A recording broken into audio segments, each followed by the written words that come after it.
Thanks to all of you for joining us today, particularly to kick off the very first event for the 5th Annual National Purpose in Business Week, where we celebrate and acknowledge, the ever-growing movement to build the purpose economy. CPEP and its partners have some great events planned this week. As you can see, Coro is going to drop some of these into the chat for you. I know many of you already, but for those of you who don't know me, my name is Tessa Vanderkop. I'm one of the co-founders of the Canadian Purpose Economy Project, and I'm a collaborator with Marielle and Shasma at Purpose Pathways. So our vision at CPEP is that 25% of Canadian businesses will be purpose-led by 2030.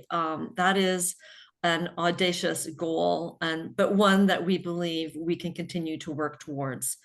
And really, it's by, connecting and mobilizing, the community that we have here today.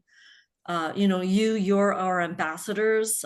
We hope to share, best practices and really, build a community that will help accelerate the growth of the purpose economy.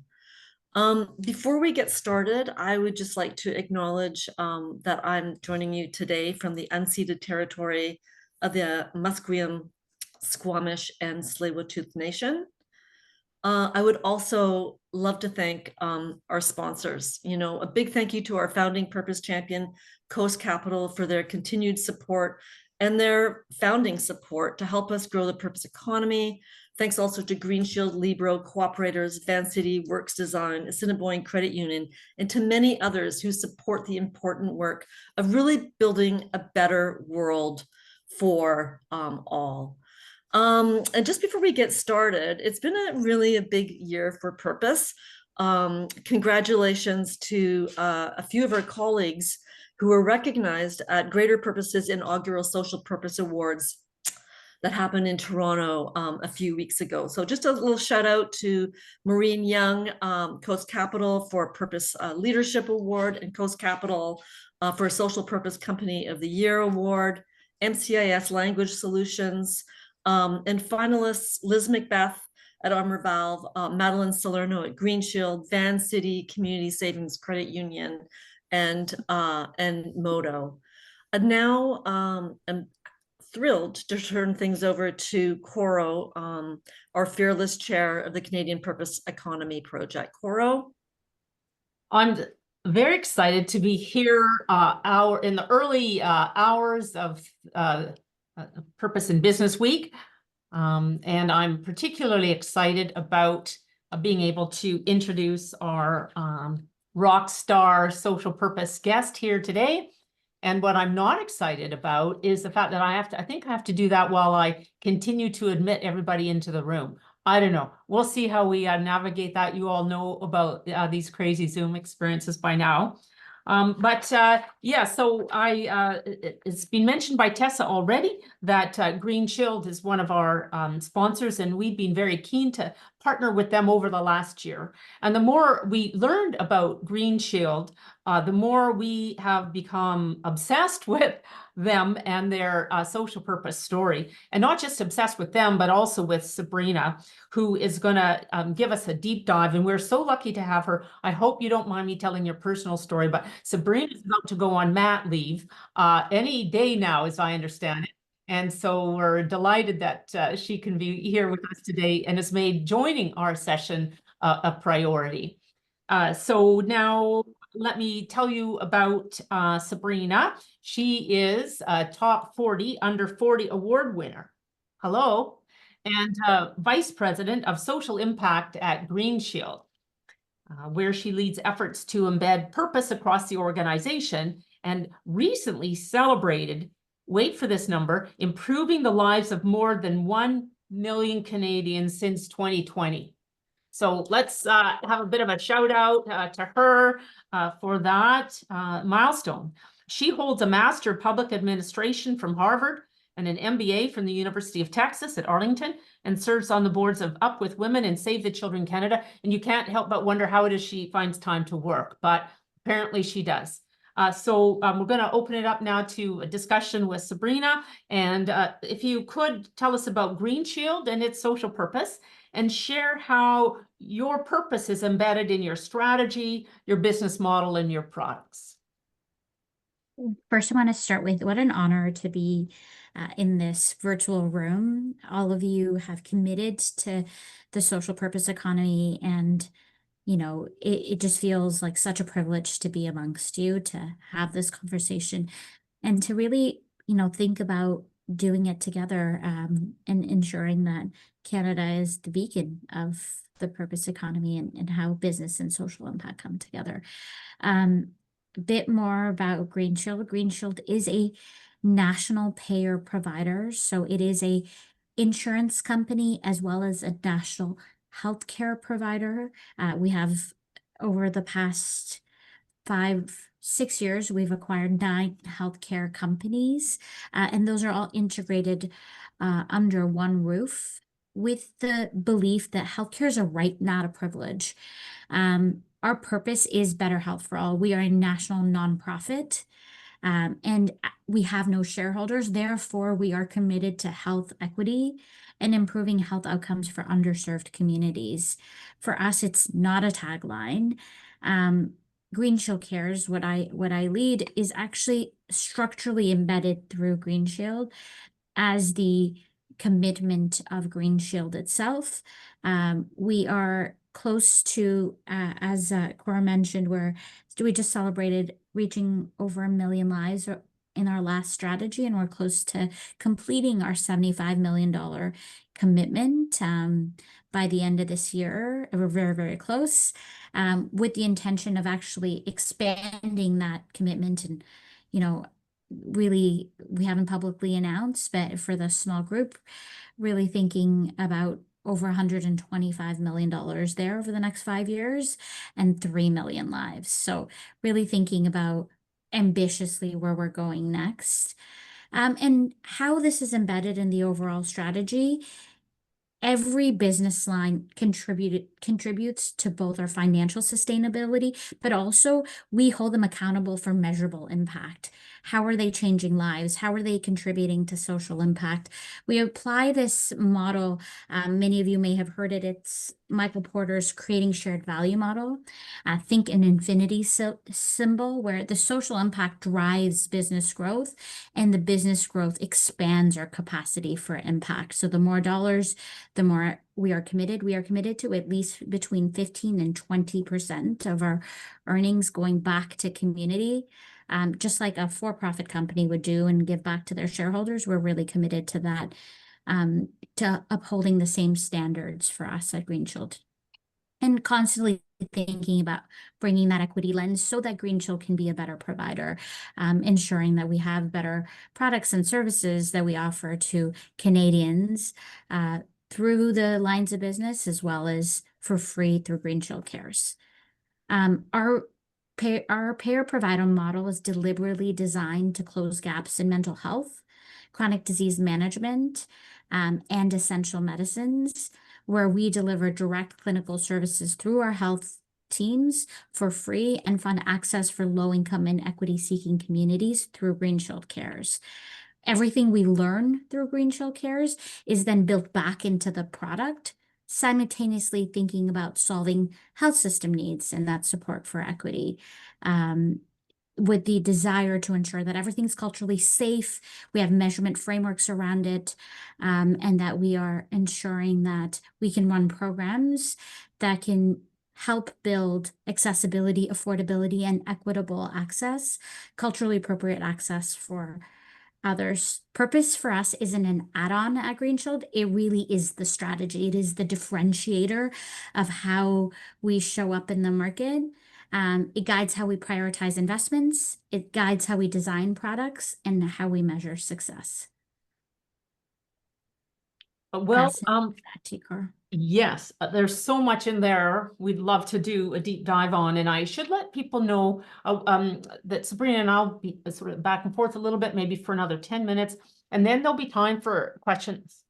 So if you want to put your questions in the chat or just get ready to go off of mute to share your question is fine. And then after that, we will be inviting all of you to share some of your own social purpose story, your social purpose achievements, maybe struggles, what have you. And that's basically the run of show today. But very struck by a couple of points that you made there, Sabrina. Every business line is held accountable for achievements on social impact, how your formula is to take what would otherwise be returns to shareholders and make that, if you will, returns to community, and make an investment in community, and that you see purpose as being the differentiator in your organization, and that it is fundamental to your strategy and fundamental to how the organization sees its growth. So even though you're set up as a social enterprise, you operate as a business, your business lines are still seeking profitability objectives, and they're motivated to do that, not only to create the resources to reinvest in the organization, but to take the returns from those investments to invest in your community solutions as well. So it's an example of a business model that any organization attending here today can learn something from, I'm sure. My next question then is about how your organization fosters a purpose culture. Now, if you think of businesses that maybe adopt a social purpose, the next place that they would go to in terms of implementing that purpose is to mobilizing the employee base around it, to fostering a good purpose-driven culture internally. So how do you foster this purpose culture with your employees, but maybe also with your clients and your members? How do you mobilize them to help you achieve your purpose? Yeah, that's such a great question. And you know, I could take forever to answer. It's one we talk about all the time. It's one that's really present for us as an organization. It starts from the top. So our board, our CEO, treat purpose as a strategic activity and asset, not a CSR activity. So our team, GreenShield Cares, is well resourced. It gets to set its own priorities. It gets to set its own. We are not, the marketing and sponsorship team is completely separate from us. For us, it really is about creating new services, creating new products, innovating with community partners, learning about the needs of others. And then we are held accountable to that. So right at the top, we report into the board. We have our own committee. We have metrics and OKRs we're set up against, and have our own mandates. And that starts with the board, the CEO. Purpose shows up in board conversations, business reviews, product roadmaps. If we are going to market with a new product, even GreenShield Health is going to market with a new product, GreenShield Cares has to be advised, and we think about how can you increase access to this, make it more culturally appropriate, by ensuring that GreenShield Cares has community partners. It's offering that product, the adapted product, for free too. Again, using purpose as a decision filter is a big part of it to ensure that it's embedded in the culture. So we ask questions like, does this initiative meaningfully advance equity, health outcomes, and our long-term value? The other ways we attach it into culture is recruitment, training, and recognition. We hire people who are mission aligned and want to serve something bigger than themselves. The one thing you'll hear from GreenShield employees, I joined because you were so committed to better health for all. Like that is a huge motivator. We train, we provide equity and lived experience training. We have an Indigenous partner that talks to us about culturally safe learning. We do have purpose-led leadership development workshops that are specifically focused on that topic. And then we celebrate. We have internal awards that celebrate employees who create impact, strengthen equity. We call it Purpose, Passion, Performance under the GreenShield Cares Award, but it really is about compassion, community, and accessibility. I genuinely believe we have some of the best employee engagement and giving programs, where we have programs like Dollars for Doers. We provide $20 an hour for volunteer activities above and beyond. We actually get 2 extra days off. They're called CARES days, where you can go and volunteer with your team. We have curated volunteer opportunities per department. We have match giving and advocacy campaigns. And again, I share that because it's deeply embedded. You are incentivized, and they're actual programs that you can tap into. You have days off. You have the logistics and the infrastructure built so that people can actually do more of it. And everything is amplified. Everything is doubled, tripled, depending on cause, and everything is matched 1-to-1. And then there's other causes that at any given point are amplified. We have CARES ambassadors. So every department, every entity or region actually has an individual that isn't on the CARES team, that is an extension of the CARES team, to talk about purpose, to bring mission moments into meetings, to connect back to the why. Why are we doing all of this? Even the commercial side, you're right, they have revenue targets, but grounding them in every quarter in their town halls of through an impact moment is one of the easiest ways to, have that purpose conversation alive. And we're constantly working with our clients and our members on co-designing programs, where there's shared value. Again, that creating shared value really comes through. Many of our signature initiatives, our women's mental health, our youth mental health, our chronic disease, were shaped and are shaped with community input and through community partners. And we see that cross-pollination where people we work with at the community partner level eventually do become clients because we've built shared value in a different way. And so there really is a commitment to employee well-being and equity, but purpose is sort of part of every aspect, every relationship, every stakeholder aspect of what we do. Well, when I moderate these kinds of sessions, I usually like to take some notes about what it is I'm going to share back, just to help situate everything for the listener. And I have like about 20 checkpoints about different things that I'd like to highlight. So maybe I won't go through all of them, but it's led by the board and CEO, and you got metrics and OKRs and for your purpose, and you embed it in your product roadmaps and use it as a decision lens. And it's a factor in recruitment and training. And you have purpose-led leadership development workshops and awards and ambassadors. I'm saying everything, town hall, impact moments. And then with your clients, this is very interesting. Like, one way to attract clients is to start by building community partnerships on your purpose. And so you're engaging community, co-designing products. They become passionate about the product and the work, and then they seek your organization out to do business with. So it is a great way to grow your business as well. And I know this is part of your what you call shared value. The more good we do, the more business we make, the more business we do, the more we can do this, invest in our social purpose. So, wow. There's a lot in there, and I hate to move on to my next question, but I'm going to, because the Canadian Purpose Economy Project was seized by your CEO's letter that he wrote almost at the beginning of this year, when everybody was navigating with tariffs and so much disruption. And he wrote, that's Zahid Saman, he wrote a thought leadership piece in the Globe and Mail titled, "Why Doubling Down on Purpose is the Smartest Move a Company Can Make in 2025. Well, it's still 2025, so the article is worth a read and worth a share. But can you speak to your own thoughts about how purpose can serve as an organizational advantage in challenging and turbulent times? And by the way, let's just drop the article into the chat if you want to grab it. Thank you, Tessa.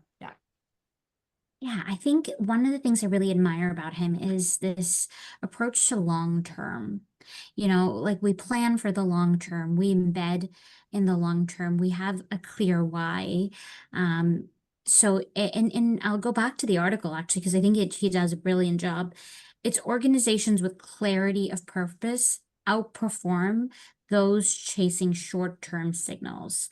And the way he describes it in the article is purpose creates focus, a clear North Star for prioritization, trust with employees, customers, and governments, and resilience. Because purpose-driven decisions build that long-term value. And this thing he talks about, even with senior leaders, is everything's volatile. Purpose is actually the most stable part of the strategy, because if it is for better health for all, then you can always go back to better health for all. Is this really serving that? And how are we keeping true to that? Wow. So just double down on, everything is volatile and purpose is the most stable part of the strategy. So like, I'm just looking for head nods. Do we get a big head nod on that idea? So as the North Star, basically, you know, purpose can be a filter for the noise that's out there, and a route to making sense of the noise and your role in it. So very powerful, and I'm happy to be able to for us to share your CEO's letter, because it's a sign that it's coming from the top. And even so, that your CEO would take a stand in the Globe and Mail with an opinion piece. And all of you, Tessa, can you go find the call to purpose? And one way, and drop a link into the chat on the call to purpose, because one way we can all take a stand on purpose is to sign the call to purpose. And there's a role that all of us can play here too. And maybe if Tessa can find that for us. But Sabrina, you know, you talk about 75 million and, you know, X million dollars invested in here and there. And what did you know, 15, 20, 25% of profits going back into community and other things. Not all businesses, and especially small businesses, are in a position to resource the way your organization has done and contribute those kind of dollars into the community. So for smaller businesses, many of whom are represented here today, how do you think they can embed purpose in their business and benefit from it, even without those resources? Such a good question. And I'm going to be a little repetitive here, because I actually believe that the formula is the same. So it's start with clarity, not capital. Purpose to me does not require a big budget. It requires intention.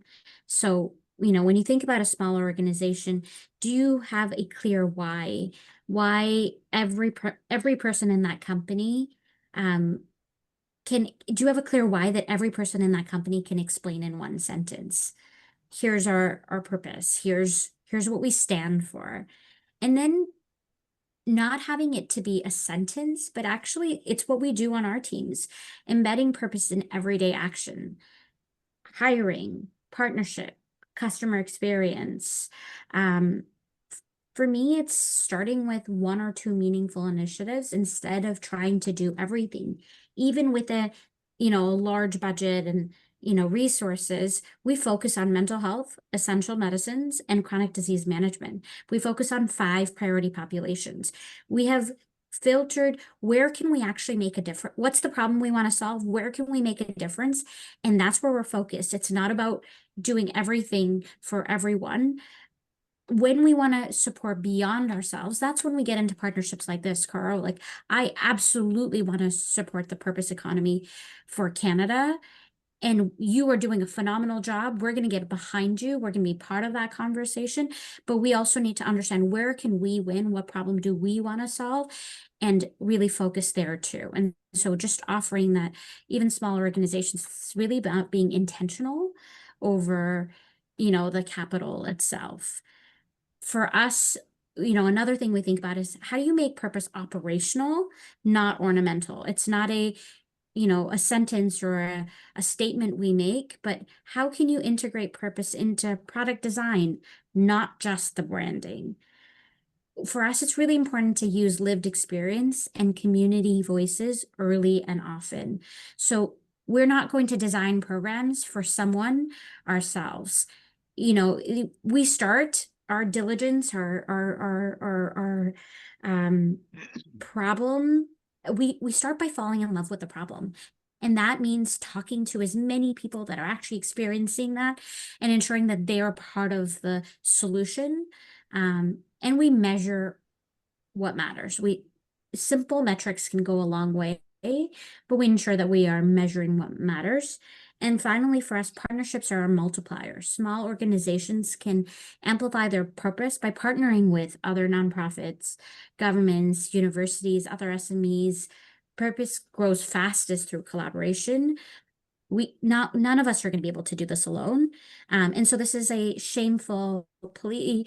If you're working on any of these issue areas, reach out to us. We love partners. We want to double our impact, put our dollars together, think bigger about some of these problems. So, that there's a lot, and but it feels really simple. Wow, there is a lot in here. I like well, of course, we all loved you saying, how do you make purpose operational and not ornamental? So that's very quotable. But fundamentally, focusing in on what's the problem we want to solve and where can we win? And then mobilizing all of the organization to deliver on your purpose. It's not just about your philanthropy, what have you. And so you would be embedding it in everything you do. And then partnerships as the multiplier, investment partnerships, and they can play a role to help you accelerate on your purpose. So lots of very amazing insights there. And then lastly, what role does GreenShield see itself playing? Oh, this is a setup, by the way, for you to express more love for the Canadian Purpose Economy Project. But anyways, what role do you see yourself playing in activating and advancing the purpose economy, broadly defined, and encouraging other businesses on the purpose path? So I'm going to shamelessly say this. I think everyone should work with you, and everyone should be supporting the larger conversation. I believe that, again, we're not going to be able to change the way we're different. We're different as Canada. We're different as the impact and business sector. And I think all of cross-sector collaboration must happen. And organizations like the Purpose Economy Project, the Canadian Purpose Economy Project, and the initiatives that you're running are fundamental to that. How do we continue to lead the conversation? Think about ways to translate success across different organizations, learn from each other, support each other. For us, we see ourselves as a national proof point of what a purpose-led payer provider can achieve. For us, our role is to demonstrate that purpose can scale, both commercially, but also as you think about measurable health outcomes and impact. I think purpose is not a trade-off, and I think that's a conversation, Cora, you and I have a lot. Purpose accelerates innovation. Purpose creates long-term value. So I think it's about continuing, as everyone in this room, continuing to share tools, evidence, learnings, so that we're all able to expedite on that purpose journey. And I know that that's a lot of the work that your organization's doing, Carl. So the need for the purpose economy players, all of you here in today's virtual room, to come together to help each other advance by sharing and learning and encouraging your business partners to become involved in the purpose community as well. Just before, I wish we'd recorded it, but you talked about Canada being a beacon for the purpose economy. And I think we can be, and we're demonstrating it here today. And just really want to thank everybody for showing up to be part of this conversation. And with that, we're going to open it up to audience questions. So you can put up your Zoom hand, which is sort of what I prefer, or you can type it into the chat. But any and all questions for Sabrina, and we'll probably take about 10 minutes worth of questions.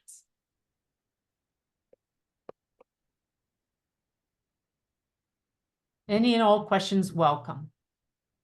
I don't know how to put up my Zoom hand. Okay, very good. And Cora. introduce yourself, name, title, organization. Hello. Hi, Sabrina and Cora. I'm Kirsten, VP of People and Culture at Community Savings. And your purpose Credit is? Union. Your We purpose. just unite working people, build a just world. Okay.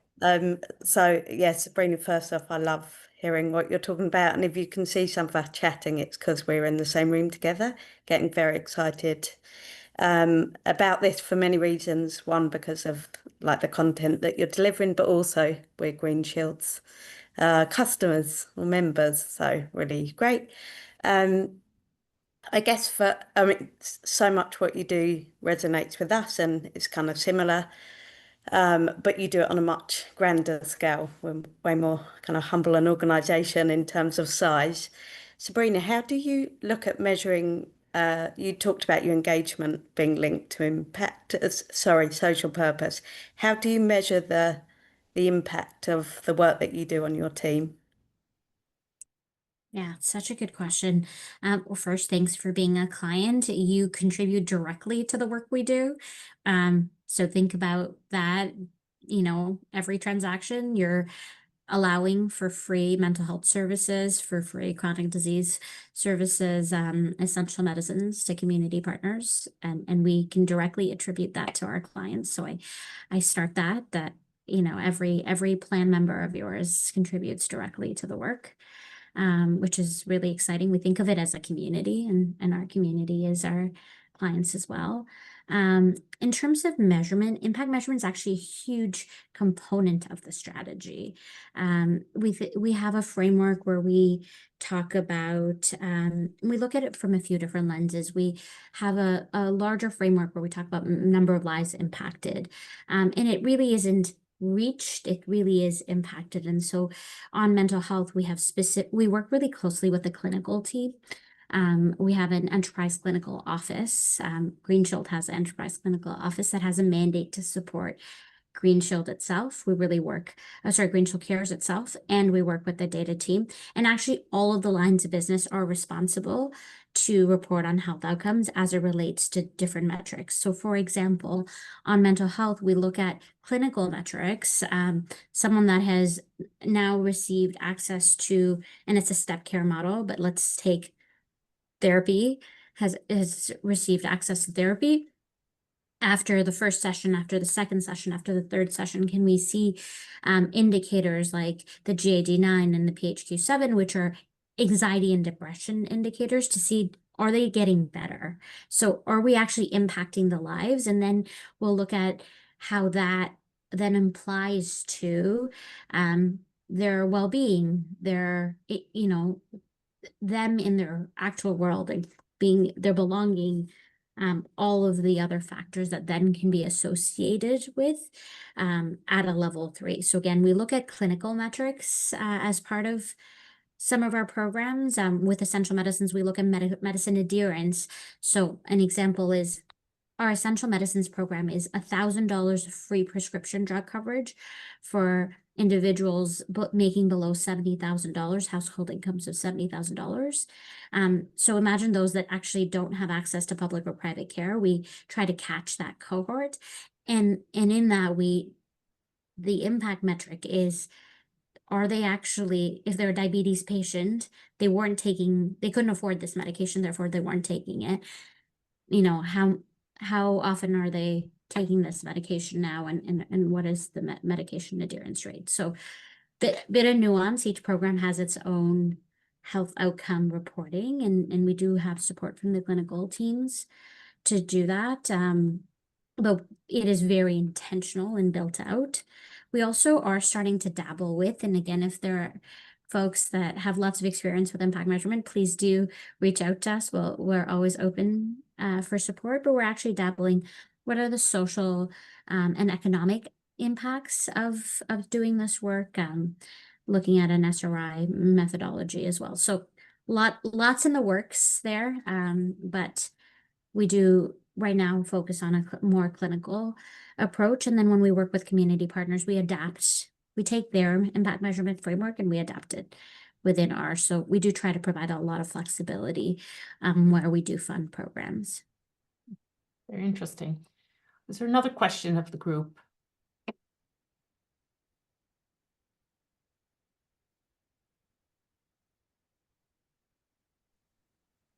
I have a question. And introduce yourself and the social purpose, your title, etc., Ruth. Hi, I'm Ruth Lake, VP ESG Concert Properties, and we create inclusive, resilient, sustainable communities. Sabrina, I love your storytelling, and it's so inspiring to hear how purpose is a differentiator. And I'm also curious about your revenue model. Like, I know that you're a nonprofit organization and you reinvest into the company through kind of this social purpose filter. But how do your revenue streams filter by purpose? Such a good question. Think of each of the lines of business, and Coro describe this too. Each of the lines of business are responsible for revenue, right? We have GreenShield Insurance.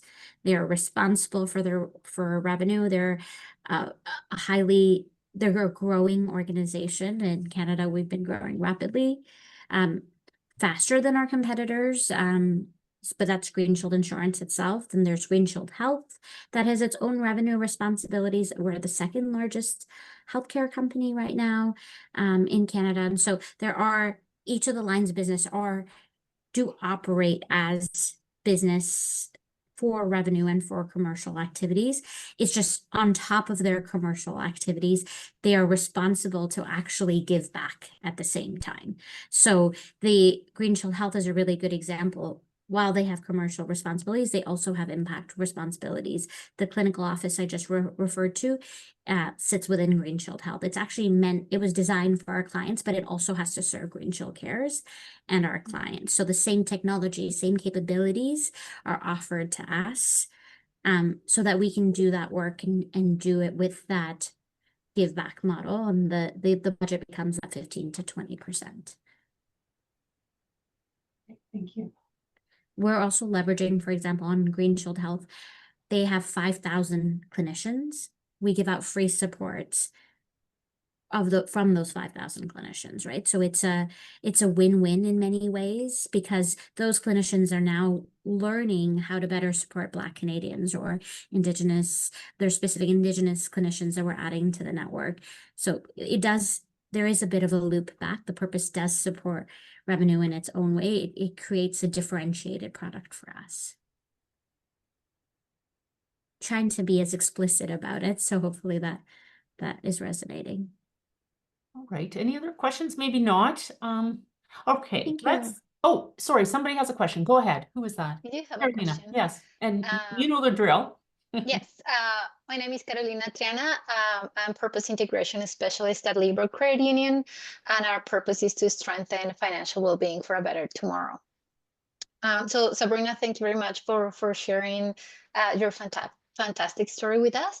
I'm curious about what challenges have you encountered to integrate purpose as deeply as you have in the organization? Yeah, such a good question. Candidly, it still is a challenge. So I'm not going to say that it isn't a challenge. There's a lot of change management required. You have 2,000 employees across the company, and you want them to think about purpose as the first thing. So a lot of it is continuing to have those impact moments, to continue to connect it back to the why. Our team sees ourselves as the shepherds of the purpose, and it's our job to continue to keep embedding it in, celebrating it, designing with each of these teams and each of these groups so that they directly feel like their day-to-day contributes to purpose, and that we're all grounded in purpose. So I think that there's always going to be more work that needs to be done. There's a lot of intentionality. Again, a few years ago, the CEO and others made a very intentional choice to move away from a traditional CSR model and move us into this creating shared value model, where GreenShield, instead of giving money to just foundations across the organization and just being a funder, started to take on designing programs and initiatives and, utilizing the capabilities beyond just the funding to do something bigger and differentiated. So lots more work to be done. I think we're all on a journey. I don't think anybody has fully gotten it right, but we're really proud of the progress we've made. Kathleen, your hand is up. You have a question? Yeah, I was just going to say, Sabrina, in sort of embedding purpose into culture, it almost sounds like you have to sort of operationalize that storytelling within the organization. And do you feel like that's like a shift from sort of the business as usual and how you internally communicate and how you build that and operationalize that sort of authentic sort of proof points and stories? And does that change how the role of marketing works, or how does that work for you in your organization? Yeah, it's such a good question. And we've all experienced it. I have a few other team members on this call. We've all experienced the shift ourselves, even in the last few years. Um, we, it is very much, we've gone from business as usual to now, again, in the last year itself, Cares Ambassadors are a new concept. 1 year, we were noticing that it was hard to reach every single every single part of the company. Just the small team that my GreenShield Cares team was. So how do we amplify the messaging, the resources? We started to build tools ourselves, and so not always the marketing team, but ourselves, we would, invest in small impact moment videos. Each of us started to divide and conquer and go to, town halls to talk about our programs. We have been encouraging this award called the CARES Award, which is to celebrate the individuals that we see every single day. We have brought on a new platform that makes volunteering super easy. Like it's a turn on, but on the volunteer page, we actually talk about our partners and our programs. So anyone can volunteer anywhere. However, we are also ensuring that everywhere someone goes, that comms piece of it, we're just making it really simple, really easy to take that. So part of the CARES portfolio or the job, one of the things we think about is comms. How will we amplify it? And we don't only think externally, we actually think about how will we amplify it internally. Our engagement surveys actually measure purpose as a score. So our annual engagement survey measures purpose as a score. How connected do I feel to our purpose? Does my day-to-day contribute to purpose? And I share that from a place of, unless you know objectively the data and the baseline you're starting with, anything you do to see if it's working and impactful, we won't be able to measure it. And so we really started to look at and break it down by each province and regional office. Where is purpose really high? What are they doing right? How can we learn from them? And we see ourselves as champions of that purpose and bringing that together. And we work closely we have a comms team member that works closely with us on embedding that in too. But it is a focus, and it's really well called out. Well, Thank that's you. a very deep dive, Sabrina. There's so much here for us to take away, and we will be sharing notes and the recording afterwards, so you can have another listen or forward it on to your team. So let's have a virtual round of applause for Sabrina and her deep insights and for sharing her journey with us. It's really been very profound. And Minto, I see you've gone on camera. Thank you for that. Tessa, I'm going to invite everybody to go on camera. If you feel comfortable, not everybody does. You might be in your jammies. I don't know. But if everybody could go on camera, and Tessa and I will both practice taking a screenshot. So if you could sort of do, go on camera if you feel inspired, do jazz hands or double thumbs up, or like show some enthusiasm for Purpose in Business Week. And we're going to do a countdown. And so I'm getting ready for the countdown for your jazz hands or what have you. And then, by the way, after that, we're going to open it up for 15 minutes of sharing about your own purpose journey, what's going on at your organization. And I'm going to tag Carolina to go first if she's still with us. Have we lost Carolina? Maybe we've lost her. We've lost her. Okay. Anyways, I'm here, Carol. Carolina, but so there you are. So I'm going to have you sort of kick off the little discussion and sharing. But let's do 3, 2, 1. Okay, getting ready now. 3, 2, 1. Jazz hands. Amazing. Hopefully we got that. Awesome. Yay. And now, what we thought we would do is use this as the last minutes here together as a time just for sharing. Not so much necessarily reflecting on the contribution from Sabrina, but she and her team who are here would love to learn from all of you as well. So yeah, I did tag you, Carolina, if you don't mind going first and sort of set the tone. And Carolina's organization, they've been at it for like 8 years or so. I don't know exactly. So maybe they're further than you, and that's great. But if you're just starting out, please share your own experience as a social purpose company just starting out. And that's all good too. So Carolina, do you want to just sort of share where your company is on the social purpose roadmap and just, a minute or two about your own recent journey? Yeah, absolutely. So as Cora mentioned, we've been in this journey for a few years now. I believe since 2017, and we started working with Coro back then to help us create a gap assessment tool about social purpose to understand where we were in that continuum of purpose, and then after we have our gap assessment, we developed an purpose implementation plan. And in addition to that, we shared the tool back with the credit union system in Canada for them to use as well to identify where they were in their purpose journey. So we created this purpose plan and started implementing purpose in different ways across the organization. So some of the things we did, because it is related with financial well-being.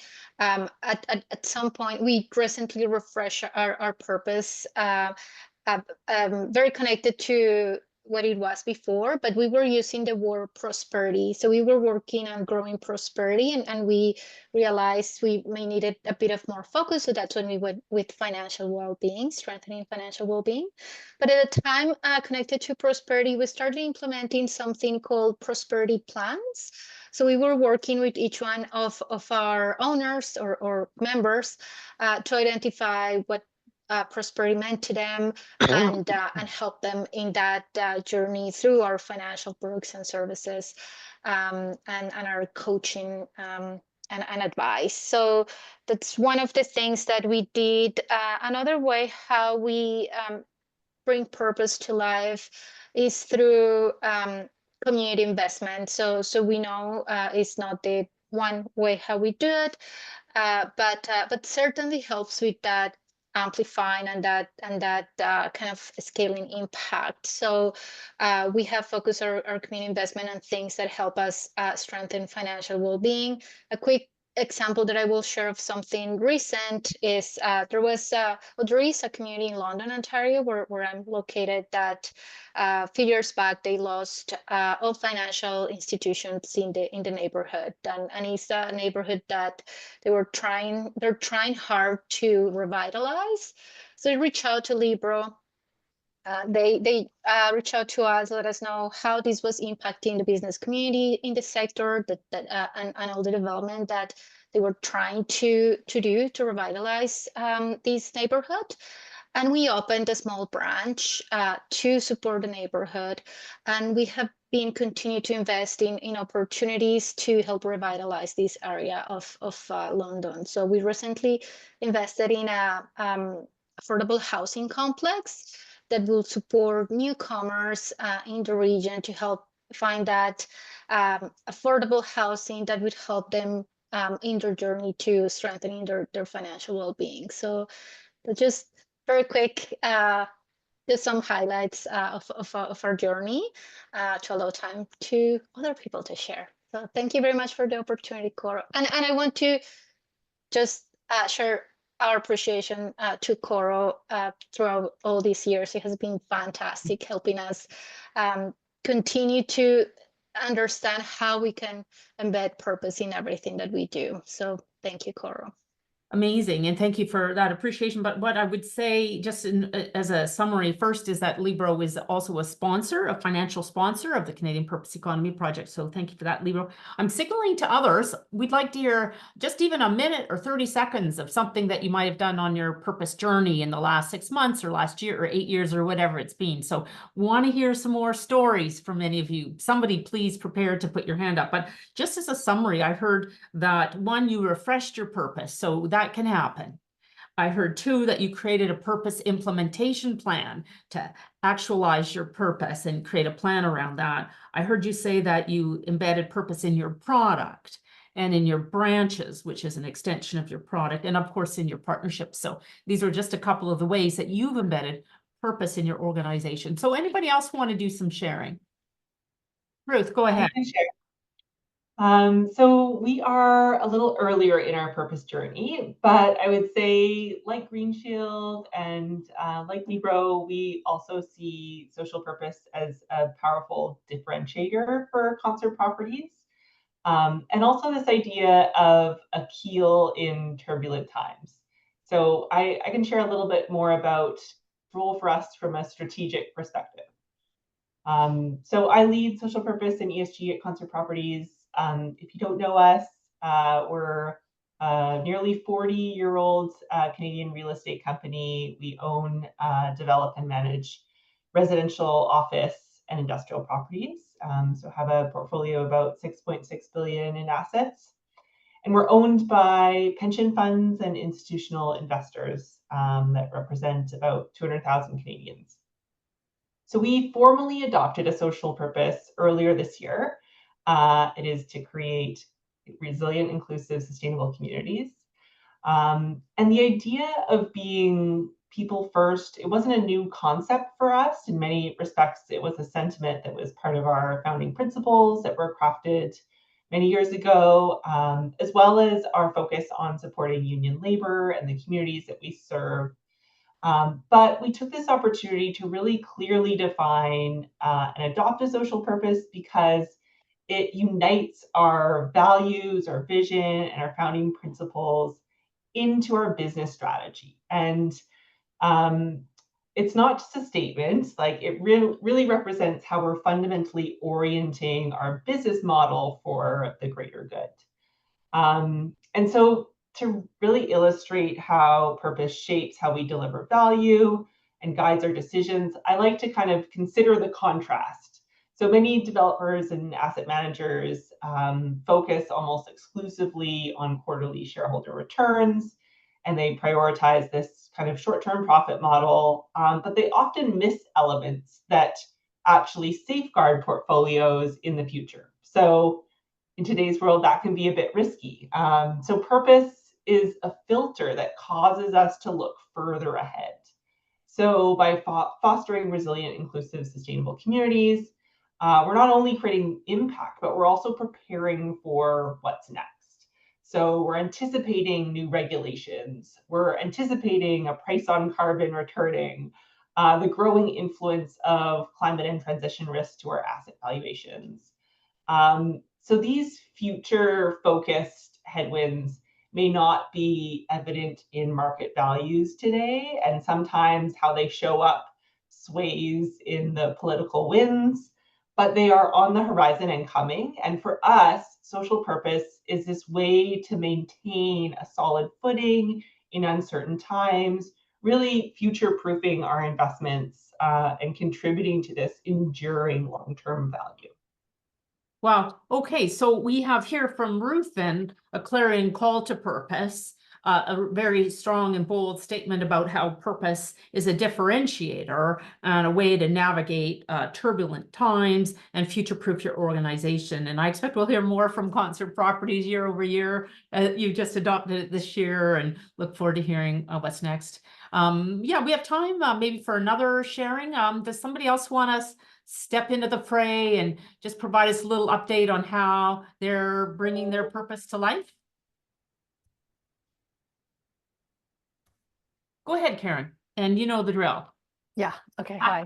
Hi, I'm Karen Alco. I'm the Director of Community Relations with ABC Recycling.